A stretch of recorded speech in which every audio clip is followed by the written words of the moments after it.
Bom dia, pessoal! Estamos aqui tentando nos adaptar um pouquinho ao meio, né? Tudo isso que está acontecendo, mas por um período necessário e logo a gente vai estar juntinho, tá? Então a aula de hoje, na verdade, é a continuação do que a gente começou na última aula, que eu não finalizei. Nós vimos a parte teórica, mas eu não fiz exercícios de entropia de combustão. Então, referente à aula 17 da apostila de vocês, da apostila 5. A página 234. Então, nós vimos que o químico gosta de ficar dando nome para a reação química. Se ele fala entalpia de neutralização, é a variação de calor para uma reação de neutralização. Lembrando que entalpia a gente pode usar como sinônimo de calor. E a entalpia de combustão é uma das que mais aparecem, por quê? Porque são as reações do dia a dia, reações de queima, reações de combustão. Como a gente trabalha essa entalpia? A gente trabalha com ela tendo uma reação de combustão completa. Então, se o combustível tiver carbono, ele vai reagir com o gás oxigênio, formando gás carbônico. Se o combustível tiver hidrogênio, ele vai reagir com o gás oxigênio, formando água. Esses são os produtos da combustão completa. Então, vou pegar para vocês, com vocês, o exercício 1 da página 234 para a gente aplicar essa teoria, tá? Ele fala que um dos componentes do gás liquefeito do petróleo é o propano, que ele dá a fórmula, C3H8, cuja entalpia de combustão é igual a 2044 kJ por mol. Então, o que a gente tem aqui? Escreva a equação termoquímica. Então, nós temos aqui a fórmula C3H8, esse é o gás propano, que vai reagir com o gás oxigênio. Gente, sempre reação de combustão tem que ter oxigênio, sempre, ele não precisa falar, tá? E aí, reagindo com o gás oxigênio, se tem carbono no combustível, combustão completa, vai formar gás carbônico. Se tem hidrogênio no combustível, combustão completa, vai formar água. E aí, o balanceamento. Eu tenho 3 carbonos aqui, então na frente do carbono eu coloco um 3 do gás carbônico, 8 hidrogênios. Na frente da água eu vou colocar um 4, porque 4 vezes 2 hidrogênios da água tem 8 hidrogênios. Agora só falta o oxigênio.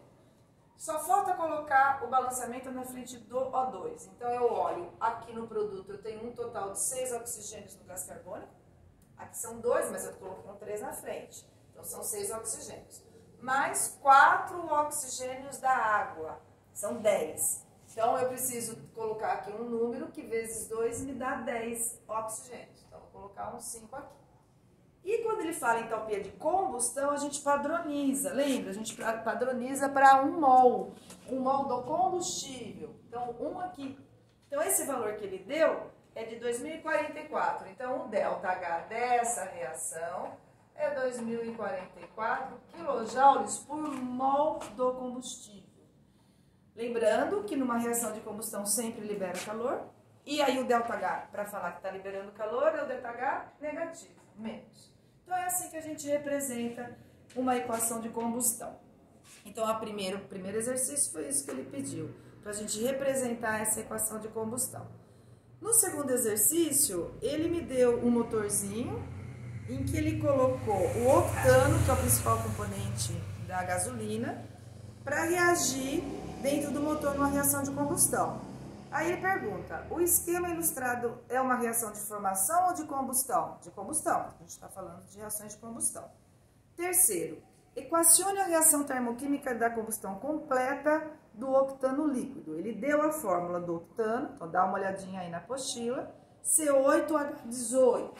Então, C8H18. Estou fazendo com vocês agora o exercício número 3. Tá? Se é combustão, estou reagindo com quem? Estou reagindo com gás oxigênio, mais O2. Se tem carbono no combustível, vai formar gás carbônico. Se tem hidrogênio no combustível, vai formar água. Fechou. Combustão completa. Tá? Agora o balanceamento. Ele fala pra gente que o ΔH de combustão é menos 5.520 kJ por mol do combustível. Combustível aqui por mol. De novo, o ΔH de combustão é sempre negativo. Então, aqui é menos 5.520 kJ. aí a gente tem que fazer o balanceamento e não pode mudar esse 1 aqui, hein? Tá? Porque é padronizado o ΔH para 1 mol do combustível. Então, aqui nós temos 8 carbonos, portanto, eu tenho que ter 8 carbonos aqui no gás carbônico. 18 hidrogênios. Vamos lá para o hidrogênio, só eu tenho 2, eu preciso ter 18. Então, eu vou colocar um 9, 9 vezes 2, 18. Só falta o oxigênio. Sempre deixo o oxigênio por último, tá? Para não se enrolar no balanceamento. 16 oxigênios no gás carbônico, porque 8 vezes 2 é 16, mais 9 na água. 16 mais 9 dá 25. Como eu tenho um 2 aqui, para dar 25, um número que multiplicado por 2 dá 25, não é um número inteiro.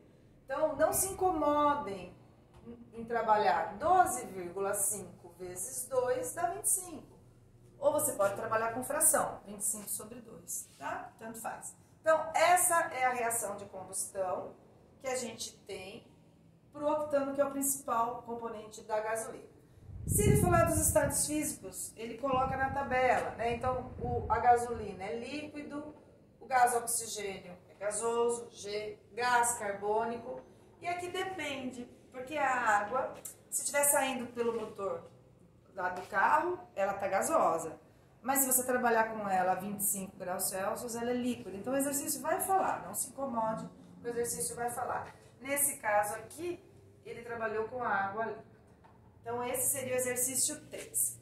No exercício 4, ele pede para a gente calcular o calor liberado na combustão completa de 5 mols do combustível. O combustível é esse. Esse ΔH dado é para 1 mol, tá bem? Então, ó, gente, regrinha de 3. 1 mol do combustível vai liberar 5.520 kJ. Lembra que o sinal negativo é só para falar que está liberando, tá? Libera. Só que você não quer para 1 mol, o exercício está pedindo para 5. Então, basta você multiplicar por 5. E aí você tem a quantidade de energia liberada. Então, aqui nós temos 10, 10 vão 1, 25, 26 vão 2, 25, 26, 27. 27.600 quilojoules. Conferir a continha certinho, tá? E o último exercício 5, eu vou fazer ele separado em outro vídeo, porque eu vou ter que apagar a louça, tá bom? Já volto já.